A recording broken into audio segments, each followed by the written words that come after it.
Back here talking Aaron Rodgers now. So you'd think an MVP season and a trip to the NFC title game would put to bed any doubt about Rodgers' future in Green Bay. But look, the team did just draft a quarterback. And listen, like it or not, this has been the Aaron Rodgers narrative for years now. In fact, just this weekend he said he doesn't know if the future is in his hands. Take a listen.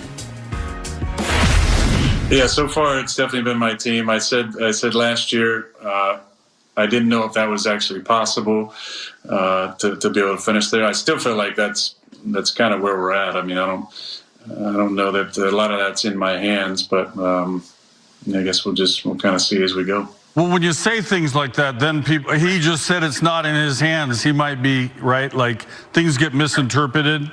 Wouldn't you like to just proclaim, I'm there, I'm your guy. I want to keep throwing for Lombardi Avenue all day. Ken, you and I both know that's not how it works. No. Like Russell Wilson. He just answered a question. Yeah. I'm not, necessarily going to approach it like how some of that stuff came out. But look, like I said last year, there's things that are just out of my control. The team has obviously the power to do what they want. My job is just to play as well as I can. I think there may have been, ideas about what certain things meant in the last year. I just focused on my play, went out and played really well, won MVP, and I've been having a hell of an off season. So that's kind of what's been going on with me.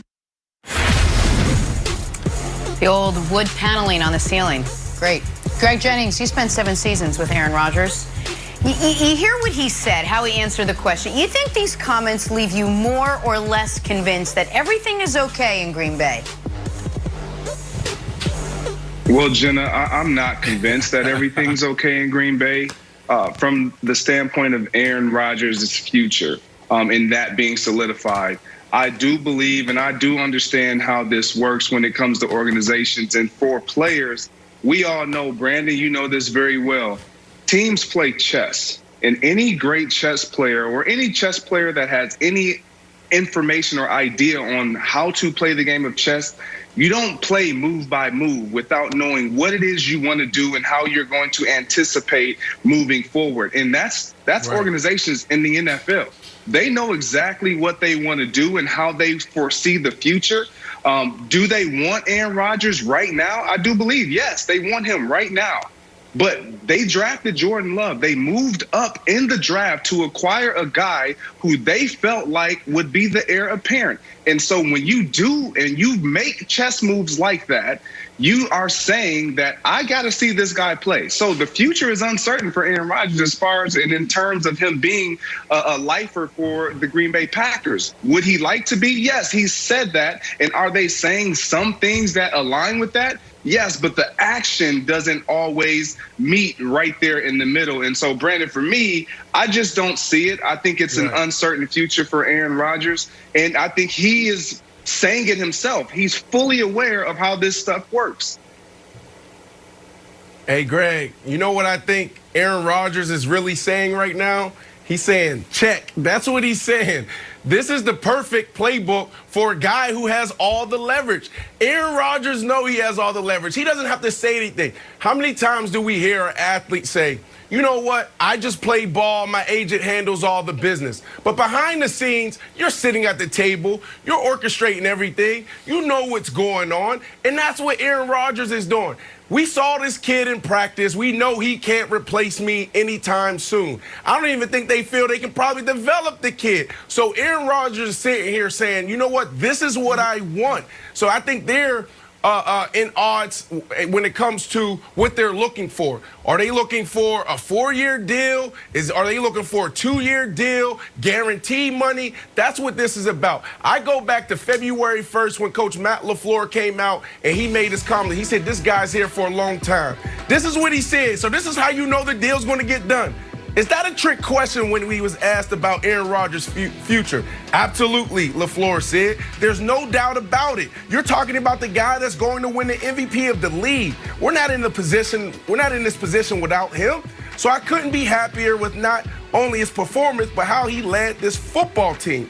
All the little things he does within that locker room to ensure that everybody is locked in. focused and ready to go. So yeah, absolutely, he will be here for a long time. I know I've said it before, but for a long time. Greg, Nick, this guy isn't going anywhere. This is him saying check and trying to figure out if the Packers are going to step up and give him what he wants.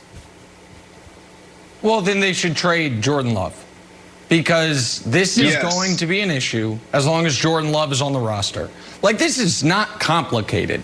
You either trade Jordan Love or you recognize that Aaron Rodgers' future is going to continue to be a discussion point. If you're one that believes in distractions, it'll continue to be a distraction for the organization, and it's going to continue to be an issue. This isn't complex. Jenna mentioned that there was, there had been simmering tension for years in Green Bay, and that's right. But the tension seemingly was about Rodgers and McCarthy, and then we had questions about Rodgers and LaFleur initial relationship, but it seemed to go great.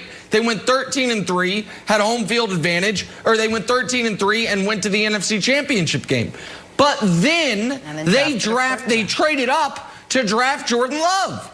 And once that happened, that's when we started questioning his future.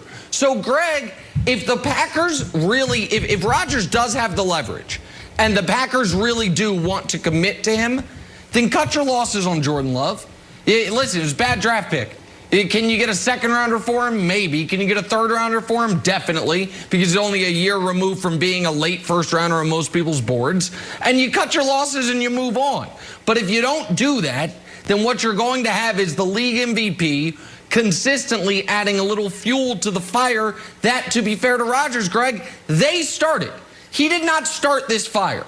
It was started by drafting Jordan Love, and until they put that fire out, it's going to continue to be there and flare up at times. I 100% agree with you, Nick.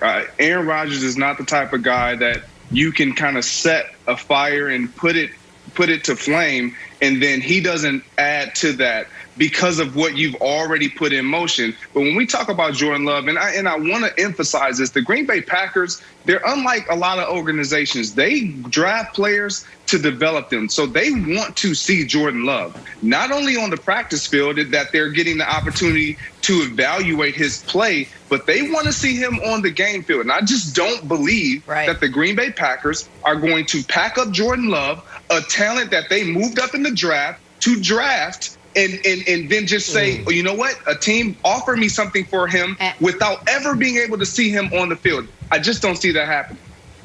And let's not forget, who else did they develop? Aaron Rodgers, who sat behind Brett Favre for a while there while he was developing. All right, look at that. Kevin Wild's got himself a brand new segment. It's called Weird and Wonderful. Take it away, Kevin. I got super into baseball this weekend, Jenna. First up, weird heads up.